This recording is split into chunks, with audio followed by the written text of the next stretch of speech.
You are all weirdos. Weird science is the revolution. Weird science is the revolution. Hello, everybody, and welcome back to the Weird Science Marvel Comics podcast, episode 27. That is legacy numbering 527. I was going to make up some number. I might start making them up randomly like Marvel does anyway. Like, it's 700. But I'm here, as always, to start things off with my man, Matt. What up, Matt? What up, Jim? What up? And me and you have 3 books. We are back. We're not going to yell about one book for 50 minutes or so. We don't have another spectacular Spider-Man, though I do believe one of these books we're going to have some issues with by the time we're done with it. But we have maybe a cool number 1 if you like the hood. But we'll get to that with a new Ghost Rider series. We have Amazing Spider-Man getting back out of gang war and what seems like a continuity catch-up issue. And then we have what I think would be the book that everybody's excited about, Ultimate Black Panther number 2, as we continue that Ultimate stuff. And maybe, just maybe, some of the haters that didn't like the Ultimate X-Men can get back to liking the Ultimate stuff with this Black Panther. We'll see. But before we get into that, please check us out on the internets over at Twitter. It is Weird Science DC. Follow us, we follow you back.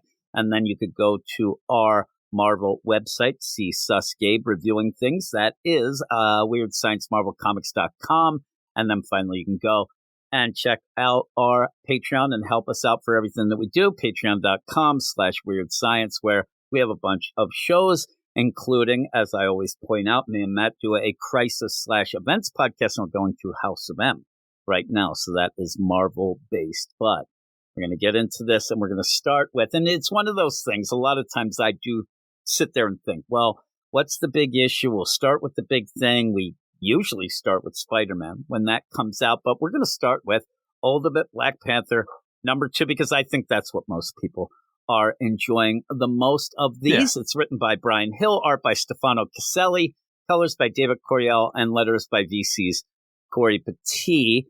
Me and you really like the first issue, and I like this issue. I'll tell you right now. I think it's good. It's because it feels more classic. It feels like there are changes, but not a ton. And I think that Brian Hill, because of the idea that Wakanda had been hidden when the Maker changed things up, you end up having Khonshu and, Ra is the Moon Knight kind of This allows it to ease into this world. And I think that that's a benefit for Brian Hill, right?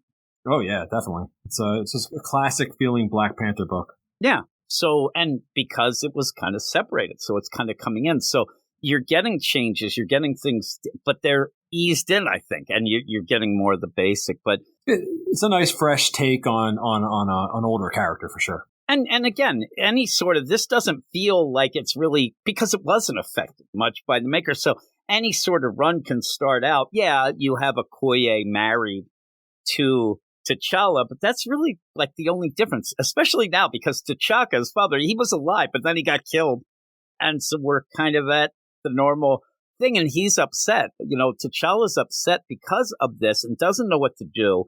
Okoye has been like this voice in his ear talking about what he shouldn't do. And the weird thing in this is that Voodoo Khan, that kind of spiritual voodoo type of organization, where you did have T'Challa's dead. T'Chaka say, you got to go talk to them and all that. And you already knew that T'Challa didn't trust them.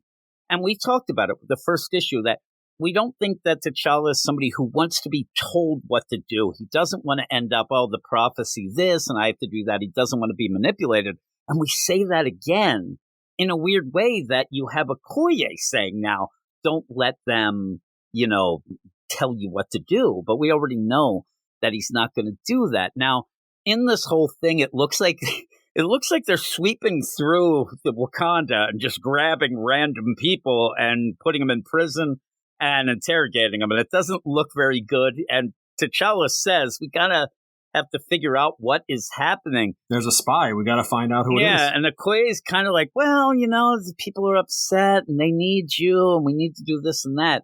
By the end of this issue, we're going to be left thinking or guessing who was the mole. There is a mole, and it is somebody close to T'Challa. I think it's Okoye. I really do. I think you're supposed to think it might be Shuri. I refuse to believe it's Shuri, though maybe it is. She's a gem. Yeah, I love her. And so Yeah. Okoye, being the thing that feels like the most off in this continuity thing, makes me think that's kind of the thing going. And when he goes off to the Voodoo Khan to kind of get these prophecies of what is happening, what we're going to do, there is the idea there is somebody who is a mole that is spelled out by them. They can't really say who it is, but also he's going to end up having an heir with the Woman of Light. And right away, I thought that's got to be Storm. And most of the people with T'Challa want Storm and T'Challa to be together. So I'm telling you, it just seems so like on the nose. Maybe too obvious, though. Maybe that's what I'm saying. Like that would be cool. Like Storm, like it's so weird. Like you would think that if Storm was there, that you'd think she is, but she's on the outside with Killmonger. And the idea of this Woman of Light, and even at the point you have T'Challa say, "Oh, you mean Okoye, the heir?"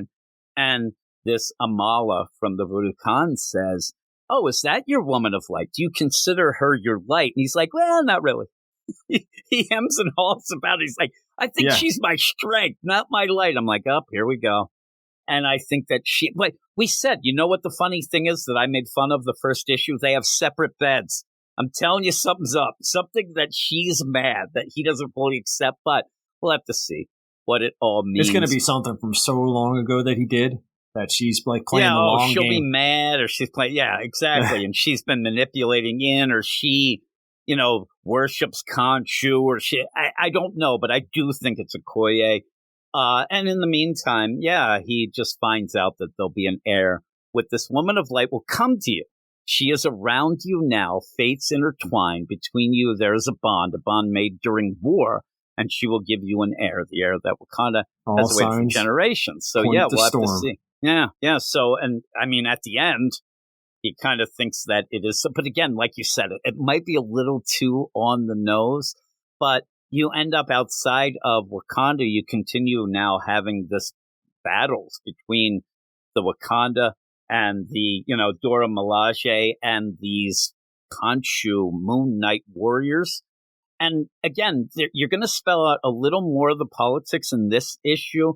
There's not a ton that you need to know. I mean, basically, you get that Khonshu and Ra being the Moon Knights. They're there and they rule over Africa. And they are kind of pissed because Wakanda was off on their own, hidden, and now they're coming out, so they're trying to take them down. And they have a mole. You see that. But it's kind of cool. And in this, I think that Brian Hill did a good job last time, too, because you do get, some wow moments. You end up when, this Panther mobile comes down the Panther ship. Cool. It is pretty cool. It almost looks like a Transformers, like a Beast Wars type thing, Thundercats, right? Or Thundercats. Yeah, it really does. And it comes down, and it's Shuri's kind of toys. They even say when the Moon Knights, when Khonshu and Ra say, he's using his sister's toys going down. And it comes down and just wrecks house. And everybody's like, for Wakanda. And he comes out looking bad. But I actually thought it was going to be somebody else that came out, like they were going to be shocked. But no, it's T'Challa comes out. And that's where you do get Ra and Khonshu talking about them having a mole. I mean, it's pretty... I like it because it is pretty basic. It's not confusing. It pretty much goes scene to scene, explains the lay of the land. And at least we get that. The other books, I think, are struggling a bit with the overall, or at least the overall of letting people know the big picture. This one's starting to do that. And it's cool because it's just in Africa, too. It's just them fighting. It's not just this worldwide thing. So they talk about the Maker, and now that he is out, they're in charge, and they're almost like they're waiting for him to come back, even the whole thing. But they do have a mole.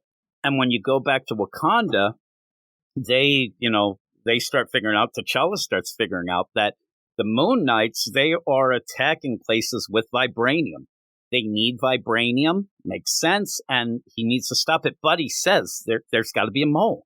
There's no way that somebody isn't on the inside that is trying to finagle things. And you do get this idea then. It's like, no, I don't think it's like us here, because you have like the inner circle here.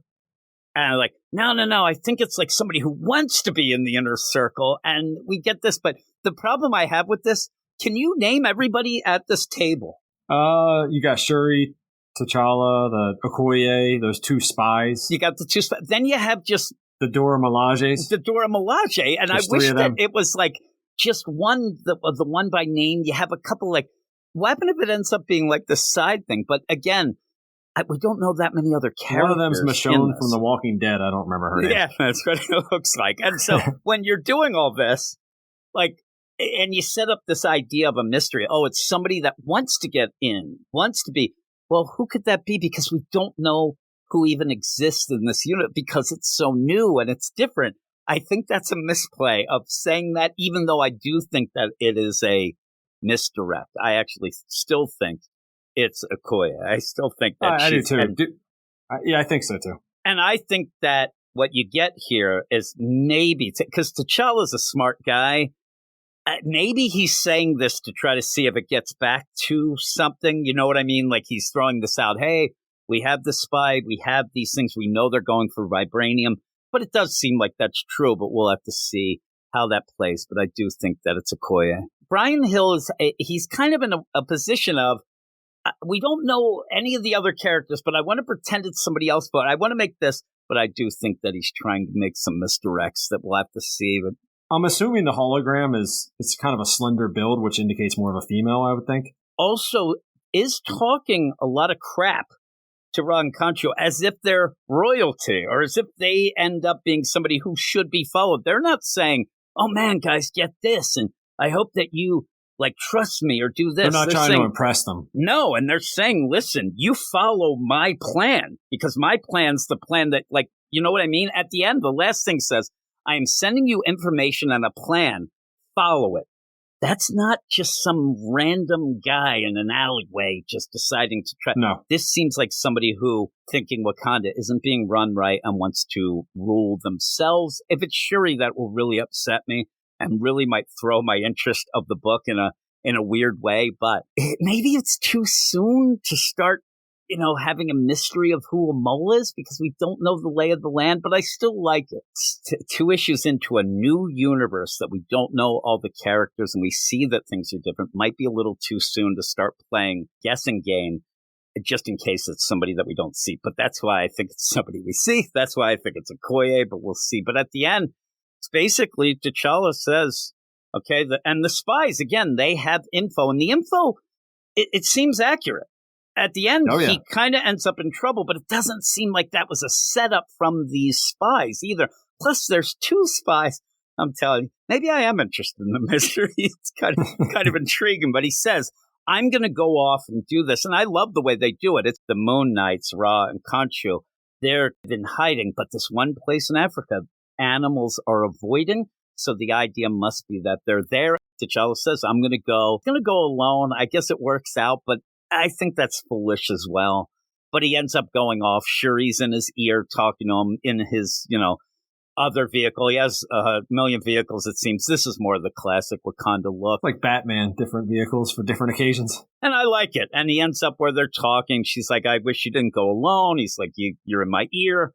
And then he gets shot down. She loses signal. She's upset. And again, when you're seeing somebody by themselves, like you don't think it could be her. She seems very upset and, oh my God. Yeah. And so the only weird thing though is the idea of, hey, Khonshu and Ra, follow my plan. But is this the plan? Because if it is, then it's the spies. But if it isn't, then it is pretty. Because they also make it seem like she could have triggered something on the plane to blow up. Exactly. There's a lot of weird things going on that they're really trying to go with that. So it's kind of cool. But yeah, you end up where he loses contact with Shuri as well, gets out of his crashed jet, his spaceship. I don't even know what you'd call it.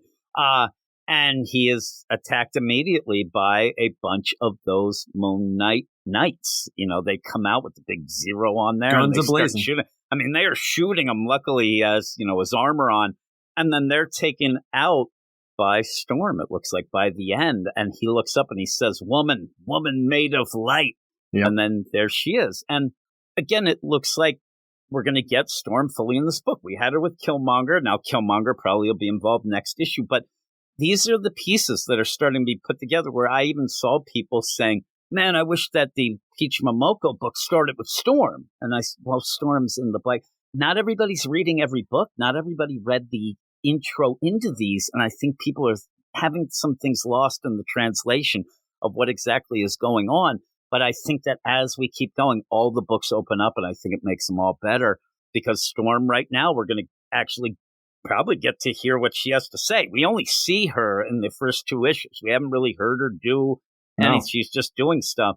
So we'll see what is going on, how her powers are, what is happening. So I think that that's pretty cool. It's an interesting look for Storm. Never seen that before. Yeah, look at that crazy. Shirt. Yeah, the puffy shirt. She's got leg warmers, right? She's got that like weird bandana tied around her leg. She does look like it's like 86 or something. She's got the gray dreadlocks. It's like Madonna video weird stuff going on. It'd be funny if she had like those gloves with the fingers cut out and a swatch on. Then I would laugh. And all those necklaces like Cyndi Lauper wears. Oh, yeah. All the stuff making all that noise.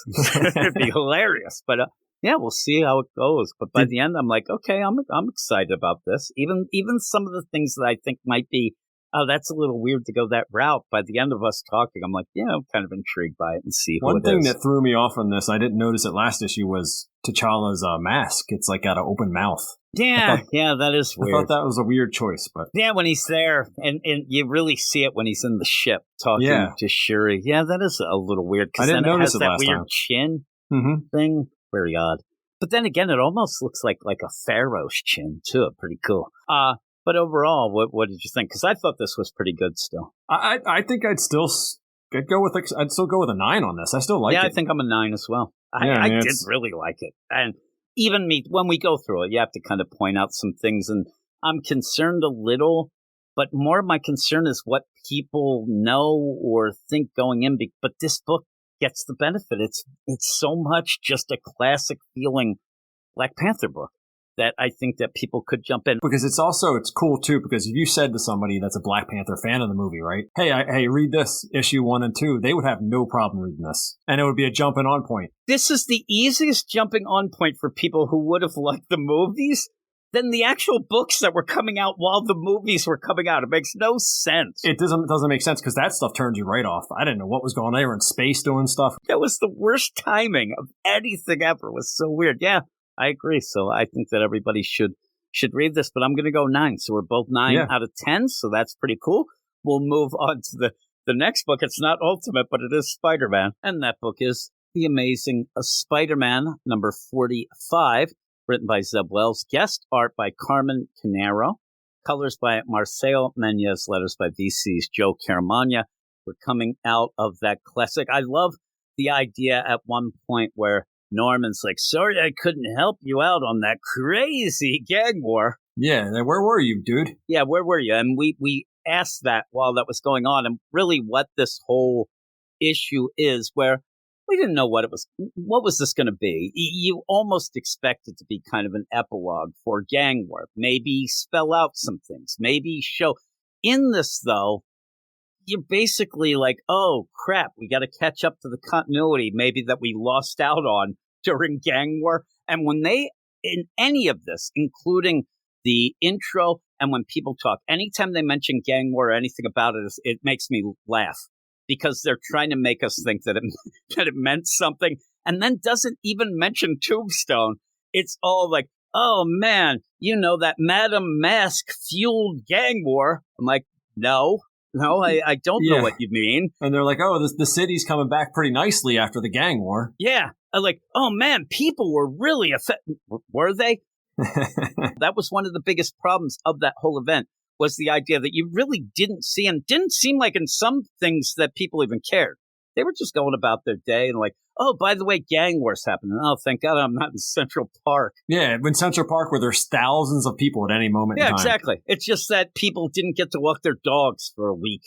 It's a goof. And the way that Zeb Wells writes, he tries, and in this issue, he's doing it again. He tries to make things appear like they were big instead of when he's writing them, make them big. And that's what it is. And so what you do, though, after a gang war is, oh, yeah, remember Anna Watson, the Anne of Mary Jane? who ended up taking medicine in the X-Men books, and it was the Krakoan medicine that Orcus kind of finagled. She ends up going a little crazy. Now she's in Ravencroft for some reason, and you end up having Peter, because he had made the antidote, he's going to break into Ravencroft, and he's going to try to get Anna out because he promised Mary Jane. It's such a convoluted way to do something that I don't know that anybody cared. I didn't care about it at all. It's something that if you would have had the first page of this where Mary Jane says, "Oh my God, thanks, Peter. Thank you for giving the antidote to my aunt. She still has dementia, but hey, she's not criminally insane anymore." And he's like, "No problem. Now get rid of that Paul because nobody likes him." I think the only people that we care about Anna Watson with this is Jason and Ruben on the X-Men podcast. My big point is this is more of an X-Men thing. It's not it's Anna. And people who are reading all the books, maybe they care, but this doesn't need to take pretty much a whole issue of Amazing Spider-Man. That really is boring. It is Peter as Spider-Man breaking into Ravencroft, where he's just crawling along the ceiling next to lights. Nobody sees him. There's Hippo. There's Mr. Hyde. I mean, everything is kind of a joke until then we get to Anna, who is just like cursing it up, yelling and screaming. She's in a straitjacket. She should not be with Mr. Hyde, or like she is nowhere on the same level as those guys. Nowhere. I mean, near. I'm surprised. They're like, "Oh, you're only here in Ravencroft for a second. We're going to send you to the raft." Like, just keep going up the ladder of the nonsense. I mean, it's an old lady who took a medicine that Orcus ended up messing up, and now she's in Ravencroft. She innocently took a medicine for her dementia. A lot of things that you have to kind of figure out. Why would they do this? And I guess it might be easier because it's not so much a maximum security deal in this. We'll see when Peter shows up later as just Peter with Mary Jane. They're just letting anybody in, just walking around. But you end up where Peter, Spider-Man, is able to get into the cell of Anna. Spider-Man ends up just jabbing Anna. Suddenly, "Oh my God, it's me. I'm sorry. I don't want to kill anybody. Thank you for saving me, but I feel bad. I just want to stay here." Yeah, because then Peter says, Smell "I'm you going to later. get you out. We're gonna break out." Zeb Welch tries to play the idea like he's thought of everything. We're going to break out, which is complete. Like, you can't just, even if she shouldn't be there, you can't just take her out. "Oh, I have a guy who has some high-priced lawyers. We'll figure it out later," because he's talking about Norman. I'll point something out that now I realize is complete bullcrap. But he ends up saying, "We'll get you out." And she's like, No. I hurt some people. I should stay." I'm like, what? There's a lot of things in this issue that you look like you're doing something to not do it. And then you start thinking, why did we do this anyway? Like, yeah, she's better now. Still has dementia, we think. I mean, it seems, right? So, but why go through all this? We're halfway done the issue. You got to a dead end to say, "Oh, we're not going to do what we were going to do," to then go and do more of that, right? Here's what I think is complete bullcrap. And you tell me if I'm wrong. All right. Peter goes into Ravencroft to heal or cure, if you will, Anna Watson, and says, "I'm going to break you out, and my boss has high-priced lawyers." Okay. She says no. Immediately, then he goes to Norman and quits. What would he have done then? It almost feels to me like once she says, "I don't need those lawyers," he's like, "You know what? I really don't want to work for Norman anyway." I don't like him anymore. Like, that would have kept him on the payroll. But now that he doesn't need that, screw it, I'm leaving. Yeah, exactly. It doesn't make sense, right? So he goes to talk to Norman. And remember, one of the reasons also why Miss Marvel started working at Oscorp, Peter wanted to keep an eye on Norman. Norman is on the up and up. He's going the straight and narrow, but Peter was afraid. And Norman wanted him around, said, "If I start acting weird like the Goblin again, I need you here to watch me." At this point, we know that Norman has the sins. The Goblins, they're back.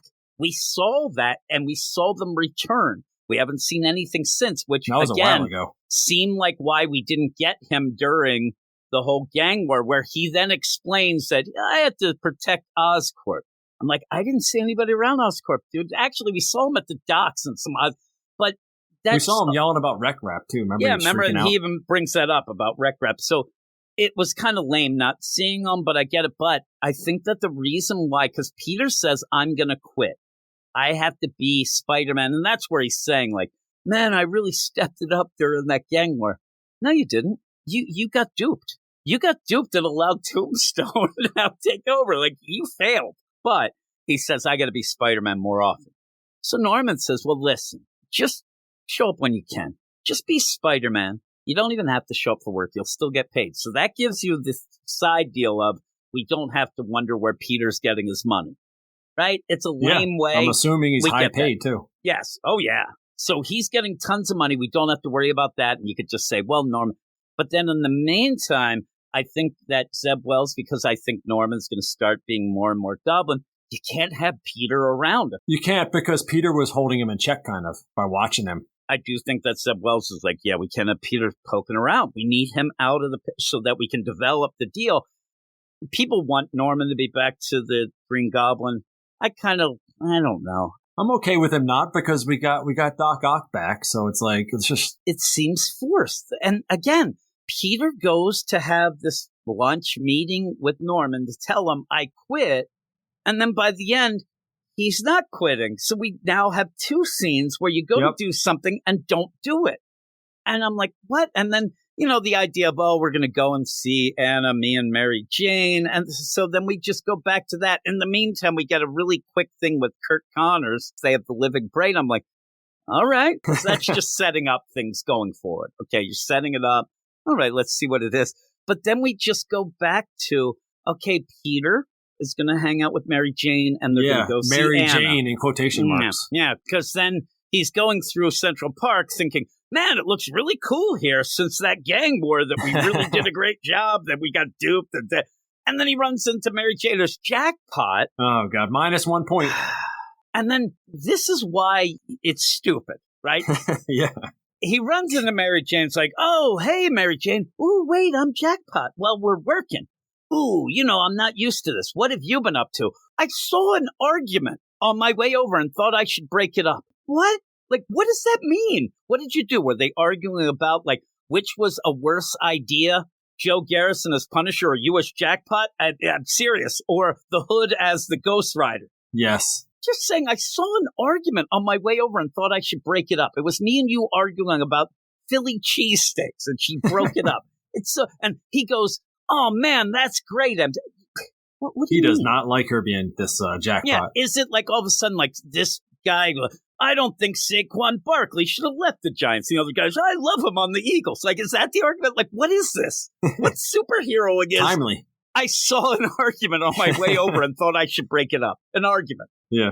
Oh, yeah, that's what we get. I hope she hit jackpot on that one.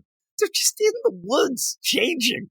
It's the woods. It's still Central Park. You can't. There's people all over, man. Come on. Saying, and if they turn their back to each other, there's like, not only are people now getting nude photos of Mary Jane, but also knowing Peter's identity. And where are their clothes? Like, are they changing into something?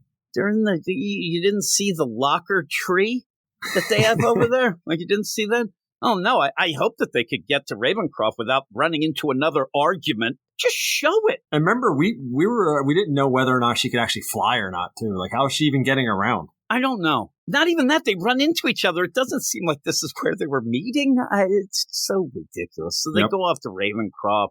You maybe laugh because I said, oh, wait a minute. They have Whirlwind. He died in the Avengers Incorporated book. You're like, nobody cares about that Al Ewing book. But again, in a book that seems like you're trying to get some continuity together and catch up, you mess that up. Oh, yeah, it's a mess up. Even Doc Ock at the end, which we'll get to, feels off because of Superior Spider-Man. But they're in Ravencroft. There's a bet. They even say, don't talk to Whirlwind, who they're treating like Hannibal Lecter. Yeah, you shouldn't talk to him. He's bad. And the human fly. Gross. And they're just letting Mary Jane and Peter just waltz around. And by the way, they got full new outfits on. Mary Jane's wearing boots. He's got a backpack. Where do they have these? Where's the back? So ridiculous. It was in the tree locker.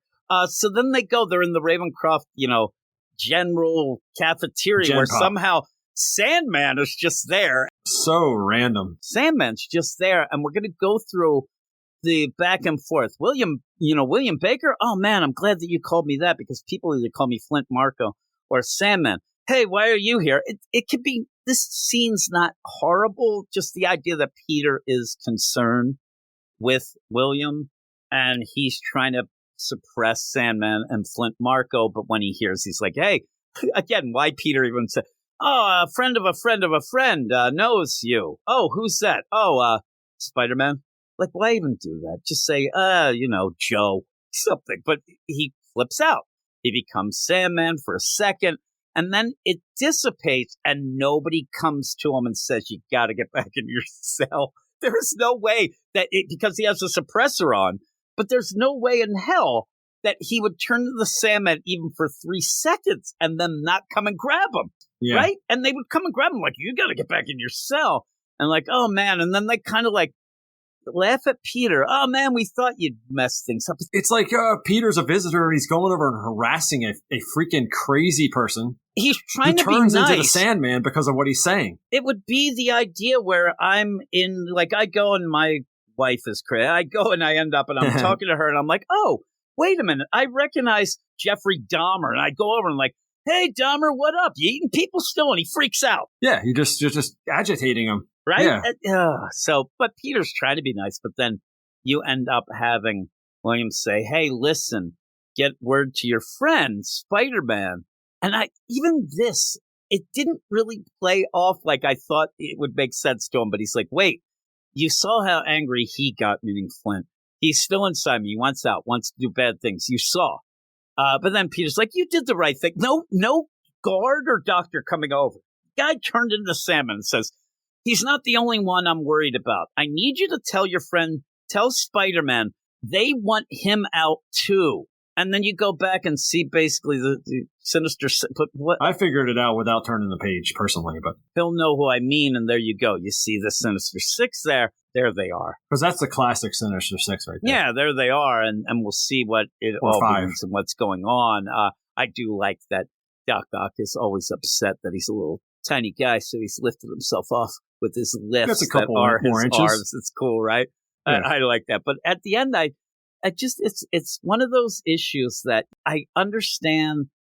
You might have a cool down, you might have setup, which we do, but some of this just feels so random and just doesn't play out scene to scene as well as it should, though I still think this is way better than pretty much any issue that we've gotten in Gang War. So my score isn't going to be so bad. The art's okay. I actually like the art at points. Pretty good fill-in artist, right? Sure. Yeah. And something so different. Overall, it just ends up where instead of me being excited, because you said when we were talking about books, you said you were kind of excited to see what was going to come up after Gang War. And when I got this, I ended up, it's almost like, okay, Gang War stunk. What are we going to get back to? And I'm like, oh, I'm just reminded that this is a Zebwell book. It's not that exciting. And you bring in other things like the Orcus stuff. I don't need that. You get Jackpot, please. But overall, what would you give it? Historically, at least, I would always get excited when Sinister Six got together. I don't think I will be as much for this. It's just not going to be handled that well, I don't think.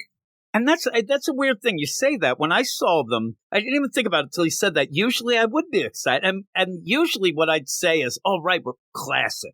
For some reason, I groaned. I was like, oh. I think it is because even without me even thinking it, I think that you're right, that it won't be handled well. I mean, he could also get to this in 20 issues, too. I mean, we don't know when it's going to come. That's true. I would say less points for having Jackpot in there. I did really like the cover. I think that's worth mentioning by John Romita Jr. I thought that was a really cool cover. Didn't have anything to do at all with the issue itself, but I'd give this a 7. Yeah, I'm a 6.5. One of the things, too, that you have is Anna, when she is cured, but she's staying in Ravencroft, says, about them being a couple and who ruined it. Now, at least that it does end up being the idea that even Anna's like, yep, Mary Jane ruined it. Like, I didn't mind that. I like that part. I'm shocked that Paul didn't show up just to annoy me. So actually, the thing that you took off for Jackpot, I'm going to give back because Paul isn't even mentioned by name. He's alluded to.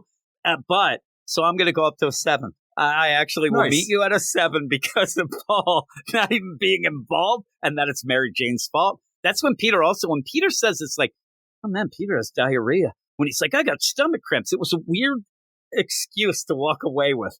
Like, boy, I got some bad gas. Should have eaten that chili. And then he walks over, and that's how he kind of just stumbles into Sandman. Very odd. I just was mentioning how good the cover is this issue. Just flip to the end to next issue, and it's what a 180. Is it that bad? I didn't. Oh my god. Oh god, yeah, that does not look good. That is a bad Electro. Oh my goodness, it looks really bad. All right, well, we'll see. We'll take it off of next time. Oh, that looks bad. So maybe the next 6 issues or so are just him fighting different Sinister Six villains, maybe to get to it. If it's done right, I'll be in. I mean, it could be worse, right? We could end up having another gang war. Kind of might be, but yeah, I think Leg Day is skipped on that next cover, but in a weird way too. Looks very odd. Looks like a chicken wing. But we'll move on to the next book, which is a new number 1. Usually we'd put new number 1s like at the beginning of the deal, but I don't know. This doesn't feel so new, and I know in your heart it's not really number 1, but we'll get to that now.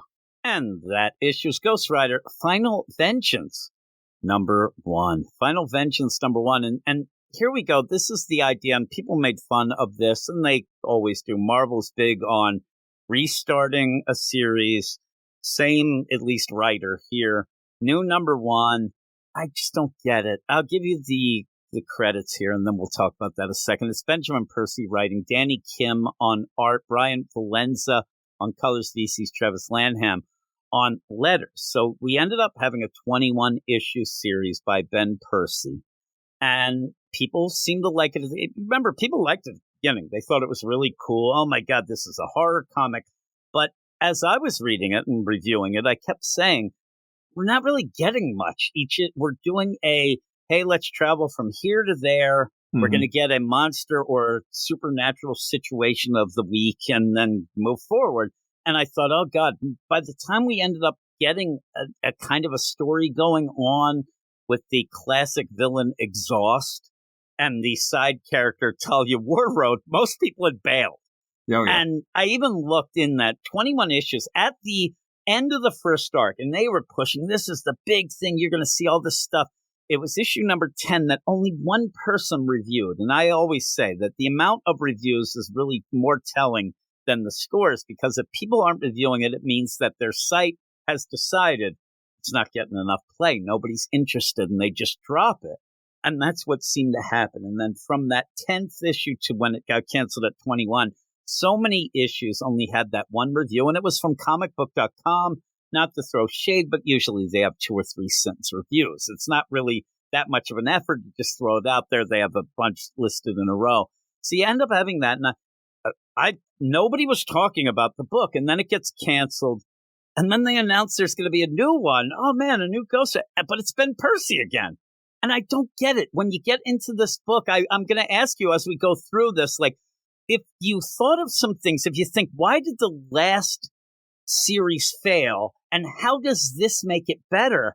I'm not seeing any answers that I can glean from anything, because we have Johnny Blaze as the Ghost Rider in the and so we get rid of him. But do you think it was anybody out there saying, I'm not going to read it because it's Johnny Blaze? There's nobody who isn't going to read because of that, right? I think that's most classic. People want Johnny Blaze. Exactly. Or Danny Kitch, or even if you get Robbie Reyes. There's so many, but Johnny Blaze is the deal.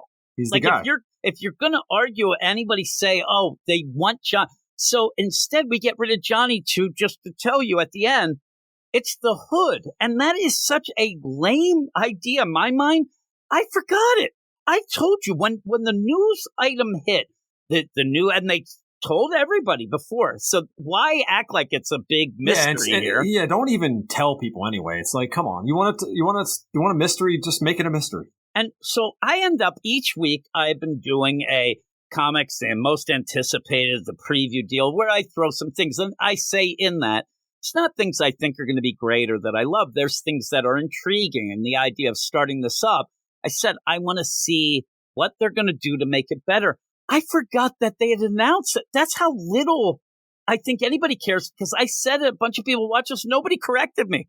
I said I thought it was going to be Talia Warroad. I had no idea. I was with you. Yeah. And the funny thing is, I made the joke that I thought it was going to be Talia Warroad from the last series. I kind of wonder now. You even said you would have. It might have been more interesting. So you get into this, and the art isn't as good as the last series. It starts out okay. It gets worse as it goes on. But by the end, this whole thing of the Spirit of Vengeance, and we're getting a narration from the Spirit of Vengeance, and it's just narration. This is so much narration. There's nothing that much different in this than the last series, except there's less here. I think the idea of having the Hood, I don't think anybody's going to be intrigued, except that you said by the end, because of his cape, he looks like Spawn. That had to have been the play. I don't get it. Exactly like Spawn. Yeah, at a point, what you see is the Spirit of Vengeance kind of, separates itself from Johnny. Johnny's having problems with the giant spider, it looks like. And that seems like it'll continue on even by the end. It's, hey, if this Hood is the Spirit of Vengeance, then what happened to Johnny? It's almost like, what should happen to Johnny? He should have him be the Ghost Rider still. I kind of wish it was the opposite, where like it pulls all the other Ghost Riders out and it all goes to Johnny, and he's the only one. You go through a whole first issue here where thinking in my mind that if you read the last series, if you were somebody who read the last series, I did. I did too. I didn't finish the series because I got bored. Yeah. No, it was one of the last comics I read that week. You're not going to be one who is going to just jump on this next run just because you didn't love the last one. It's got to show you something. And I don't think that this is something where the Hood reveal at the end is going to get new readers. But I don't think that the readers it's weird. It's like the worst of all worlds. It's just odd. Plus, through most of this issue, it ends up, hey, guess what? We're all Ghost Rider. Because the Spirit of Vengeance just keeps jumping between people who are mad or upset. I mean, I guess I might be upset if I went to my local theater and they were still playing The Wizard of Oz. That might upset, even though I love it. That is The Wizard of Oz. You're right. Even The Wizard of Oz gets turned on into Ghost Riders. How is that?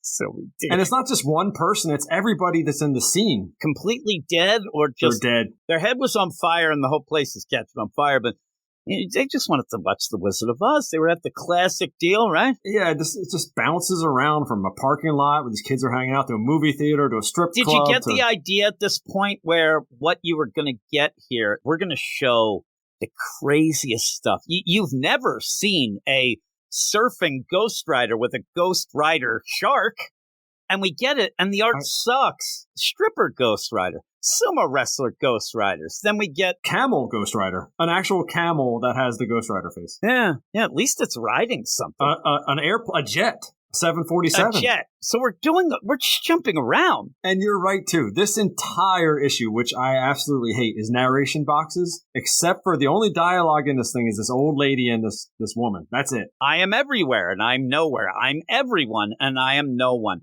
My compass spins fast enough to conjure a wind that stokes the flames as I burn through the world. I'm like, shut up. That's all I can think. I'm like, I don't care. Like the idea that, hey there, Spirit of Vengeance, I kind of like you when you're on a motorcycle in Johnny Blaze. I don't need your thoughts and dreams here. Get in somebody. It's pretty cool when you're a Dodge Charger or whatever, too, I mean, it's cool, I guess. Get a motorcycle. I don't even care if you're an airplane. Just get in it and stop your yapping because you're boring and you're trying to be just over-the-top fancy. First impressions are big. That's what I hear.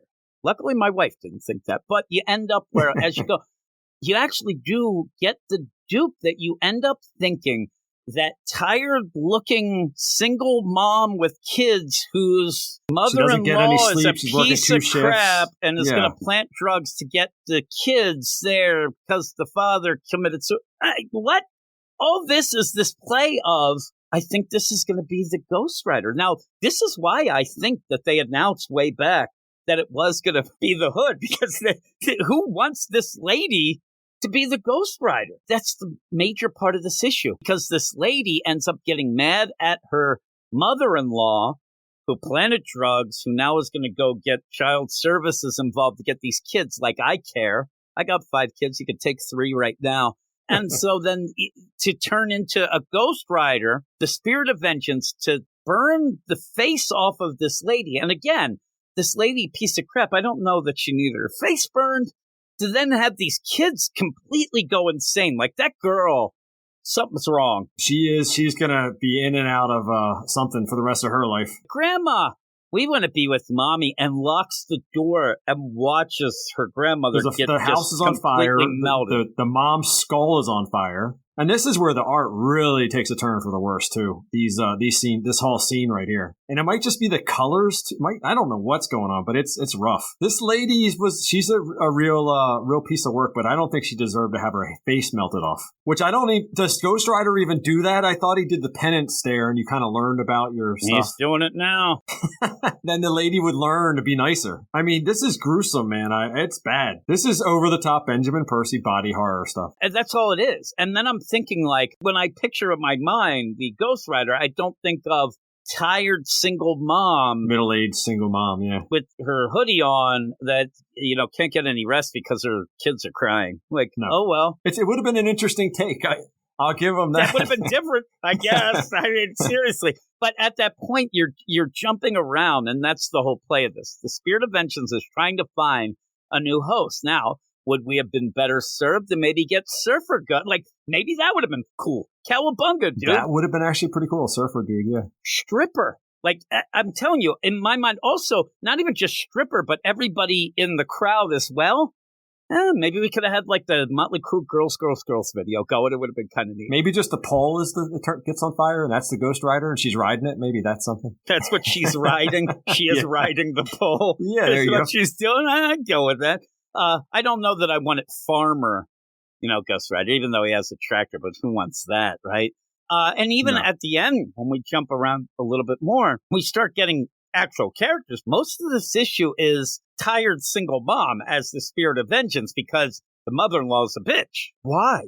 I don't get it. What happens to this family now? They're done, right? Well, what's going to happen is she's going to lose the power of the Ghost Rider, turn around, and basically just her life's a wreck. Jail. She's murdered this lady.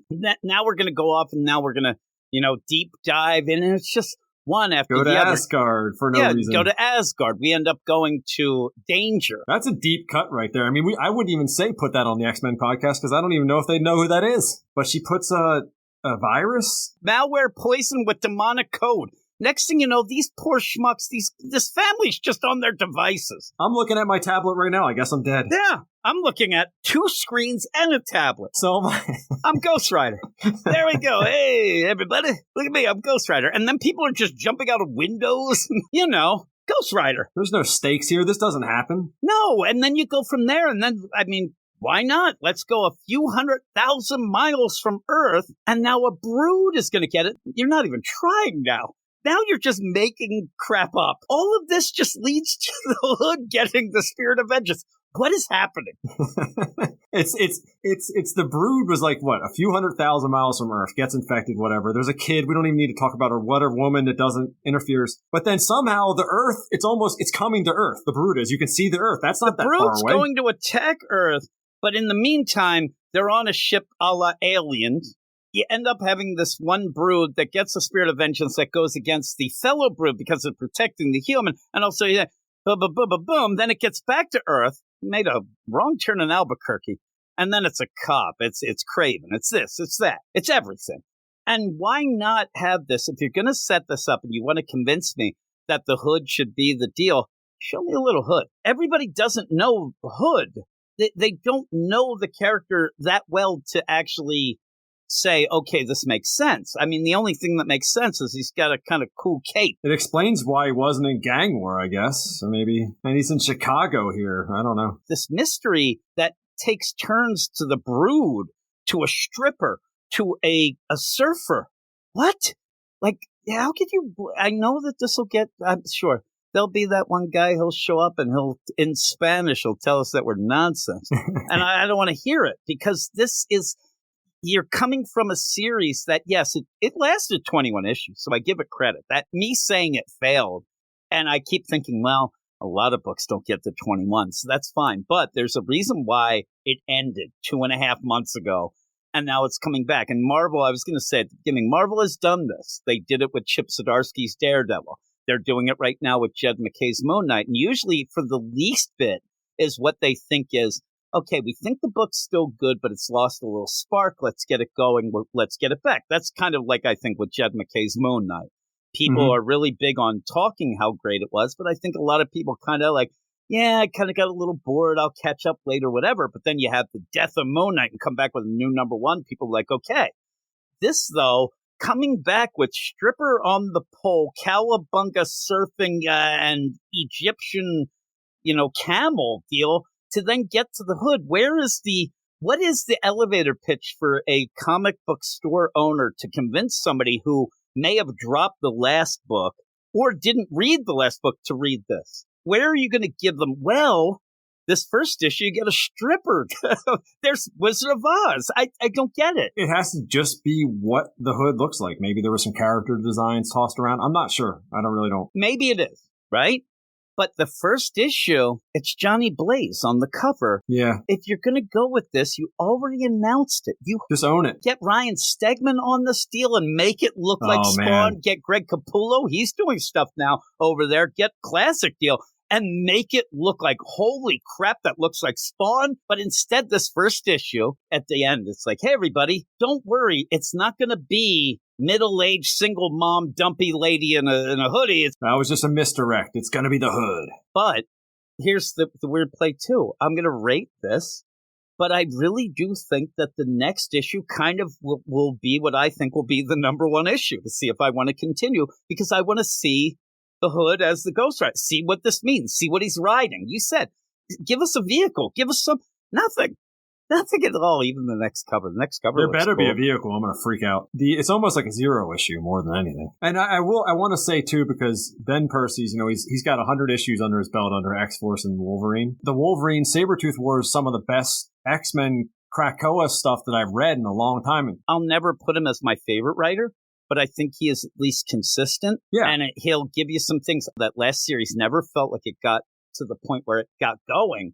And then once it did, people had already bailed. So it's a weird start. He's not a bad writer. I usually don't say at the end of a week, like, oh my God, that Ben Percy issue was great, even though some of those Wolverine have been pretty good. And I'll tell people right now, if we didn't have an X-Men show on the feed, I think me and you would be talking about Wolverine. I would definitely want to. I'm really enjoying it. And I do end up sending some messages to Ruben about some of the things, but I told him I am enjoying the Wolverine. Maybe we'll commandeer it from them, take it over. Well, why not? I mean, we're in charge. What would you give this? I would say this is a tough one, and I don't want to go too low, but I'm gonna go with a 5. I'm gonna go with a 6. Okay, maybe a 5.5. I'm pretty low on it, man. I can't help it. I'm telling you, I'm treating it as a Zero issue. Why play this game when you announced it months ago?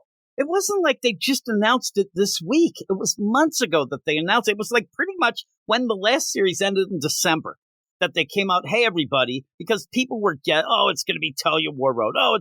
And I guess they freaked out like, we better announce it. And it was announced. People kind of shrugged their shoulders, but go with it. If you think that the hood is a good choice, then go with it completely in this first issue. Don't try to almost like you want to show people it might be this single mom. And then they're like, that's the worst. And then, no, it's the hood. And like, well, I normally wouldn't think that's good, but I'd rather have that than the single mom. Yeah, it's kind of like that, lesser of two evils. I mean, put him in the cover, put him inside Ghost Rider's mouth instead of Johnny Blaze, and that's it. Yeah, by the way, this little girl is also like ripping the heads off of dolls. She is insane. There's a lot of issues going on in that house. She should be the Ghost Rider. She's there on her tricycle. That'd actually been better if the little girl got it and then killed the grandma. Little girl just starts killing everybody. Like, she's there and like, she's in kindergarten. She goes outside the lines. They yell at her, Ghost Rider. That would probably be pretty good. It'd be hilarious. She's riding around one of those like horses on a stick. Just get that, and all of a sudden she goes off to like Strange Academy, kills everybody. Yeah, have Scotty Young and Umberto Ramos do it. It'd be pretty cool. But yeah, we'll see. We'll judge it more in the next issue when we actually see the hood in action. Maybe it'll work out. He's there on his Ouija board and then becomes this. Why didn't it just go to him right away? It was on Earth. And I'm going low because I just keep harping on this, but there has to be something he's riding. It's called Ghost Rider. It's that lady is a middle-aged woman walking around with a hoodie on. What's she riding, the sofa? Nobody's riding anything, man. No, riding my ass. But that's it for that. And that's it for me and you this week. We're going to go off that me and Zach are going to be talking about a new #1 by Stephanie Phillips. So you have that to look forward to, but we'll see in just a second. And I am here with my man, Zach. What up, Zach?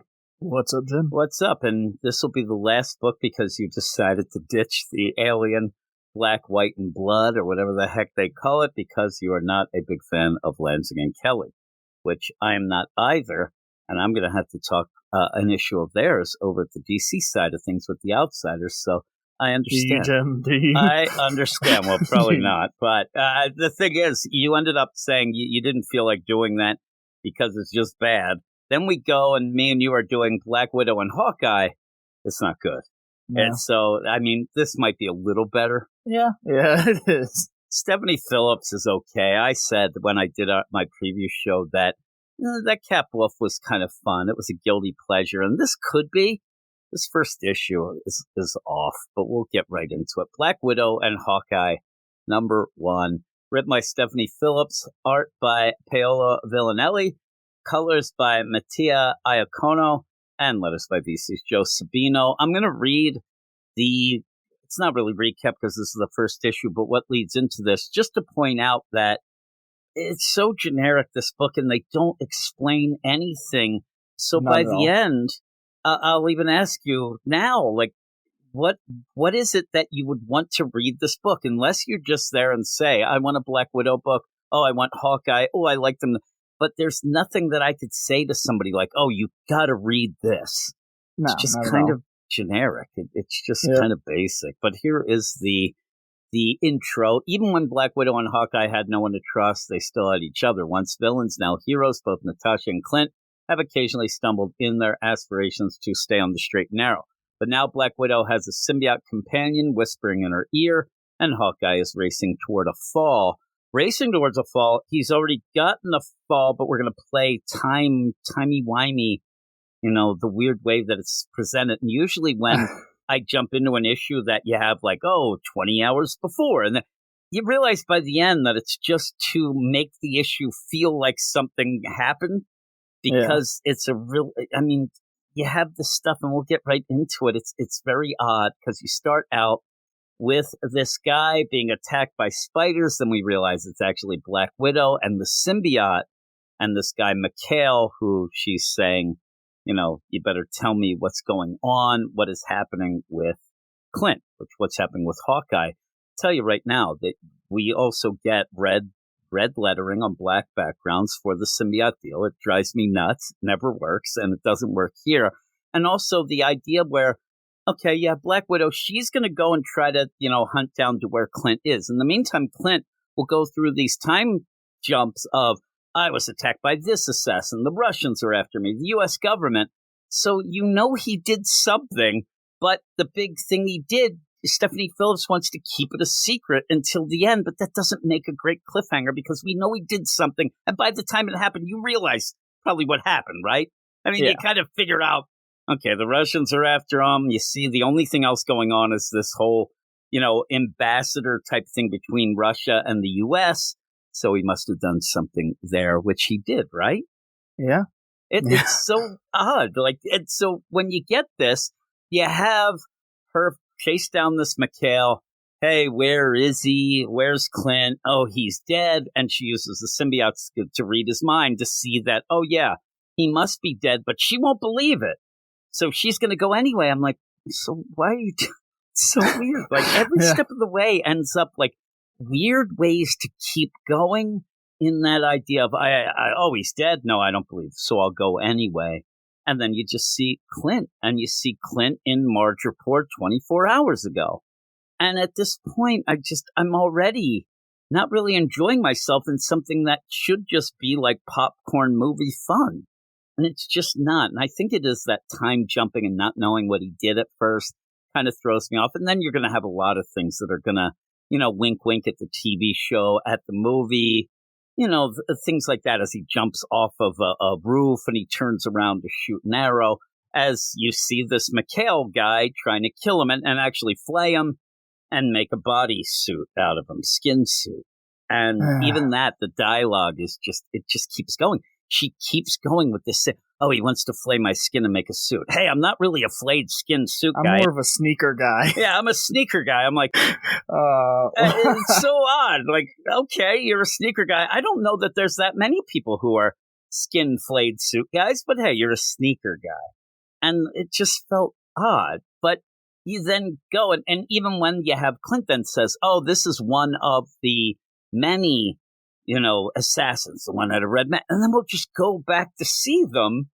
It doesn't really give you a story. No, not really. You don't know who they are. It's just random assassins. And they're just like, okay, you could have just said, oh, this is the fifth one that attacked me. That's all. He literally says it. That's all you need. Just say, I've been attacked by 5 assassins so far. This is the fifth one. And man, this one's tough. And then ends up and he's like, oh, the fifth one.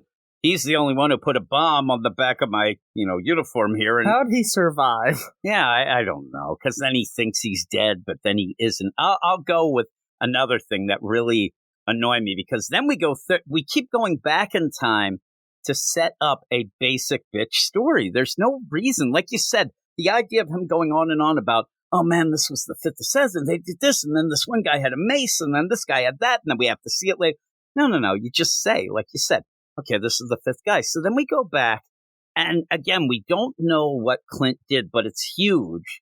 So it kind of feels silly that we don't know, as if this mystery is going to be something that's going to wow us, but it doesn't. So we go, though, and we have Bobby Morse, a.k.a. Mockingbird.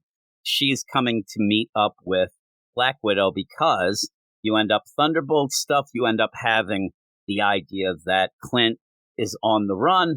Bobby, because of her, ex-wife type deal and friendship, she's pulled out.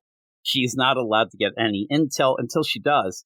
And then just isn't allowed. So she's kind of going to Black Widow and says that I kind of snuck out and I'm going to tell you some info so you can help Clint, but I'm going to be in trouble and then I'm going to go back. But nothing ever feels like even the scene, it doesn't feel like they're rushing to save Clint. It's like they're kind of hanging, talking about Clint. Maybe we'll get some info and go.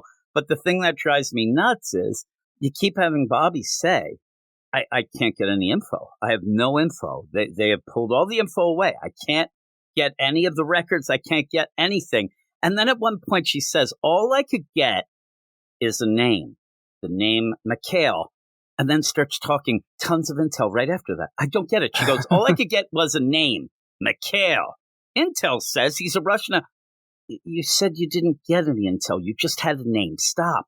Just say a name and have the idea where Black Widow says, McHale, oh no, I hope it's not this guy. We already saw that she found him. So you can go and so this intel says he's a Russian assassin who was arrested by the FSB around 8 years ago. CIA surveillance picked him up walking around Moscow yesterday.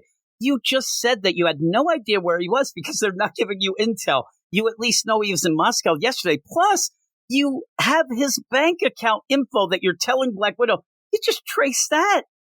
It's so ridiculous to get money from Marjapur, and I'm getting this. And she's like, okay, well, I guess we have to get to McHale. It's so ridiculous. Like, the idea of not having any sort of, detective work or anything going on is one thing, but to say I have no information except the name and then throw a bunch of information to then just have Black Widow go off and do her thing, and then they kind of go back and forth like, hey, I'm going to be wanted by the government. What does Black Widow care? It's like every hot Tuesday that happens. And none of this feels like it means anything. Am I wrong? Right? It feels like it's just them just goofing off and, oh, that Clint, he did that, and we're going to go. And even then there's parts where when they're talking, you have the bartender, you're expecting something more to happen. Like all of a sudden the bartender, he's like a spy and he's up with nothing. They're just getting drinks with umbrellas and giving each other info. And even I love the idea too through all of this where you have Bobby's like, oh man, they pulled me out the field. I can't get intel. And then you still have Black Widow think that Bobby's going with her. She's like, I can't go with you. I said it all. And then I don't even know what's happening. But you go from there and then you say, well, do you think Clint is guilty? Why would you ask that? Why would you ask that? Like, well, what's that going to help? And it's not, and she doesn't answer, and we don't know because you're trying to make this big cliffhanger. And like I said, by the end of this issue, I couldn't say to somebody, oh man, you got to read this because all I could say is if somebody said, should I read it? I'd say, well, do you like Black Widow and she has a symbiote? And do you kind of like Clint because he's kind of there? Do you like time jumps? Yeah, do you like time jump? And this does remind me a little of it's trying to get the flavor of that Hawkeye Freefall book that came out right before the shutdown and then kind of got canceled and then was released digitally to end it, which had some fun. This isn't fun. And then it's not enough to make it like a smart political deal. Plus, you just throw information. And then on the back end, I don't know how many or anybody likes the symbiote Black Widow, but you're not even going to really explain that to anybody who doesn't know that yet. At one point, when you do have Black Widow come, face to face with Clint, he ends up not even saying anything at first. And then it's mentioned later, and he's like, yeah, we're going to have to talk about that later. And just what is this book for? Because we do see 48 hours. I mean, we just keep going back and back. Next thing you know, we're going to see, Christopher Columbus discover America. He ends up where this big thing, the U.S. and the Russia, we're going to get together. We're going to have this treaty. And again, it's just that because of Black Widow and the way they're playing it. And hey, here is the, foreign minister of Russia. And he's there. And you can only guess that something goes wrong here that involves Clint, which is what happens. You even see it at a point where you're still trying to play this like mystery. You see Clint's hand, let loose a arrow. All right. So what happens is that we go 40 hours ago. And 40 hours ago jump is to show Mikhail now getting out of jail. Now we're going to come back towards the current time by then just showing random scenes of Clint fighting the red mask guy with a mace. And it's filler. There's nothing to it. And then you just get where, all right, there's Black Widow trying to find Mikhail, finds Mikhail, which leads then back to Clint. So we're at, page, like, we're in the middle of the issue at this point. Yeah. And really, we haven't done anything. We've just shown back and forth to just get to Black Widow finding the deal. And even, did you like this entrance when she comes in and it's like, you think it's another, but it's her, like, you end up Black Widow saves them because it's just all thrown in. Anything else? I'm telling you, it's so bad.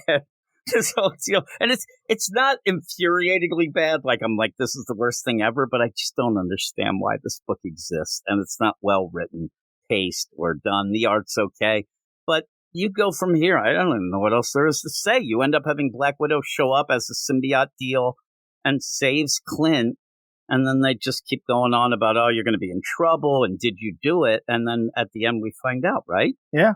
Just we by the end, Clint's like, he's like, I totally did it, and I'm not brainwashed, I'm not cloned. This is all me, baby. I did it, and it's just like, okay, and and that's the thing. You never get the and because you're wasting all this time and time jumps in this way. It's just made to make the issue feel fancy. But when you think of the idea and the progression, it is just Bobby going to Black Widow saying, Mikhail, Black Widow going, finding Mikhail, Marge report, boom, finds Clint. I don't even know how she finds Clint then because he's in an ambulance. He is half dead. He wakes up. And then she just saves him. And again, he says, we're going to have to talk about that symbiote. And then she says, did you really do it? Never saying what it was at this point. It must be a clone. You must be brainwashed. He's like, nope, it was me. But you're waiting for why, which would come out of his mouth right away. But the way she's playing this, that's the cliffhanger. This book had 3 pages of story in an slightly oversized issue. It had nothing. And again, I don't know what the elevator pitch would be. Hey, get this. Clint kills a Russian ambassador. And I'm sure he has a reason. And it'll be the reason of that guy was cloned, or they were going to do this, or whatnot. Or he's a bad guy, some crap.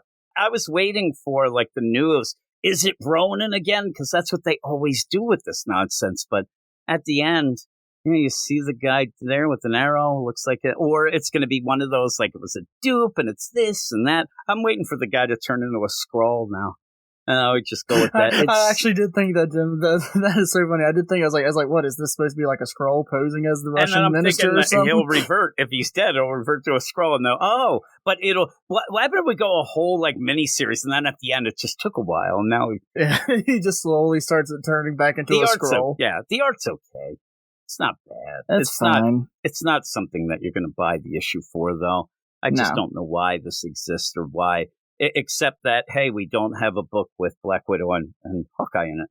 That's all this is. But Oh, well, I'm sure some people might enjoy it. What would you give it? I think I'm gonna just go 5 because I mean, like you said, it's very generic. You know, I mean, I'm not gonna say I hated it. I didn't hate it, but at the same time, I didn't particularly like it. So Yeah, it's one of those where I didn't hate it while I was reading it, but now I'm talking about it, and you're trying to get something to talk about, and it just isn't very good. There's nothing to it. You It's could bare easily bones. sum this up in a paragraph.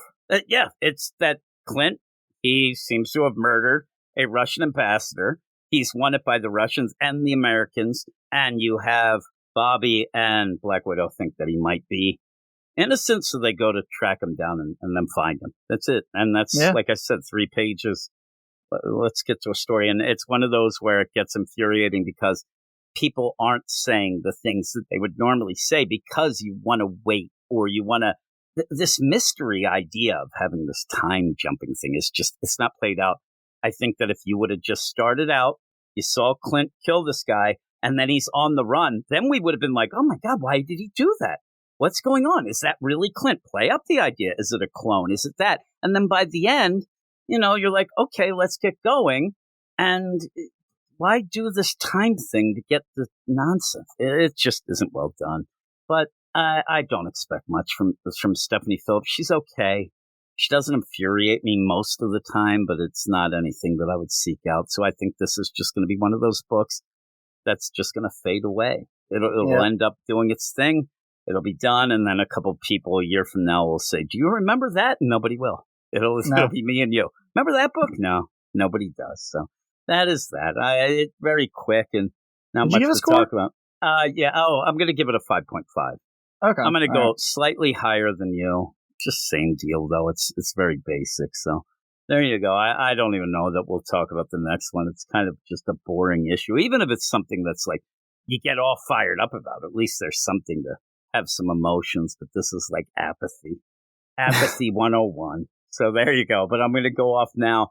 Talk about the books that we're going to talk about next week. All right, and that is it for the show. Thanks, everybody, for listening. Just mentioning it real quick that if you like the show and you want to hear more podcasts and this show about 4 or 5 days early access, please check out our Patreon, patreon.com/Weird Science. But here are the books that we're planning on talking about next week.